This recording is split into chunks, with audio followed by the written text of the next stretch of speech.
ঘুম থেকে উঠেই জানালার ধারে সে পাহাড় দেখা, মনে যেন একটা আলাদা শান্তি অনুভূত হয়। শীতল হাওয়া ছুঁয়ে যাচ্ছে গা ঘেঁষে। দূরের পাহাড় ঢাকা রয়েছে ঘন মেঘে। মেঘ সরলে সবুজে ঢাকা পাহাড়ের অপরূপ সৌন্দর্য দেখে অবাক হওয়ার জোগাড়। চারিদিক শান্ত, নির্জনতায় ঘেরা। কোনো গাড়ির শব্দ নেই, আছে কেবল পাখিদের কলতান। আলাদা করে আর গান শোনার প্রয়োজন পড়ে না। পাখিদের মিষ্টিমধুর নানা ডাক গান শোনার ইচ্ছে পূরণ করে দেয়।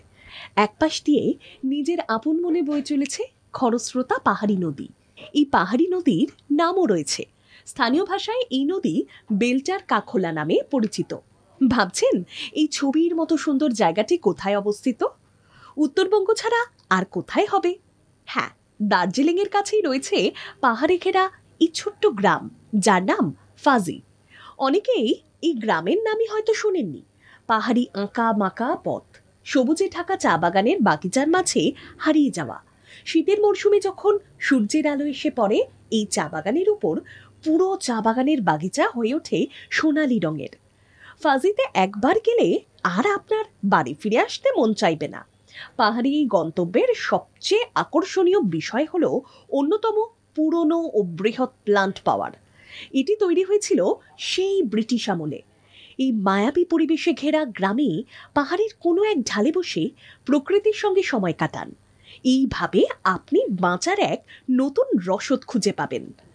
কথায় বলে, পাহাড়ে গেলেই মানুষ তার সব দুঃখ কষ্ট ভুলে যায়। পাহাড় এতটাই পর্যটকদের আকর্ষণ করে যে প্রত্যেকের ইচ্ছে করে এই পাহাড়ের কোলে বাড়ি বানিয়ে স্থায়ীভাবে বসবাস করার। ফাজি গ্রাম এনজেপি থেকে 46 কিলোমিটার দূরে অবস্থিত। শেয়ারে গাড়ি করে কার্শিয়াং গিয়ে সেখান থেকে পৌঁছে যেতে পারেন এই মনোমুগ্ধকর পাহাড়ি গ্রামে। এনজেপি থেকে আসলে সময় লাগে 2.5 ঘন্টা। চাইলে আপনি দার্জিলিংয়ে 2 দিন কাটিয়ে তারপরও ঘুরে আসতে পারেন ফাজি থেকে। এখানে থাকা এবং খাওয়া মিলিয়ে হাতে গোনা কয়েকটি হোমস্টে আছে, যেখানে মিলবে গ্রাম্য মানুষের প্রাণ ভরা আতিথেয়তা।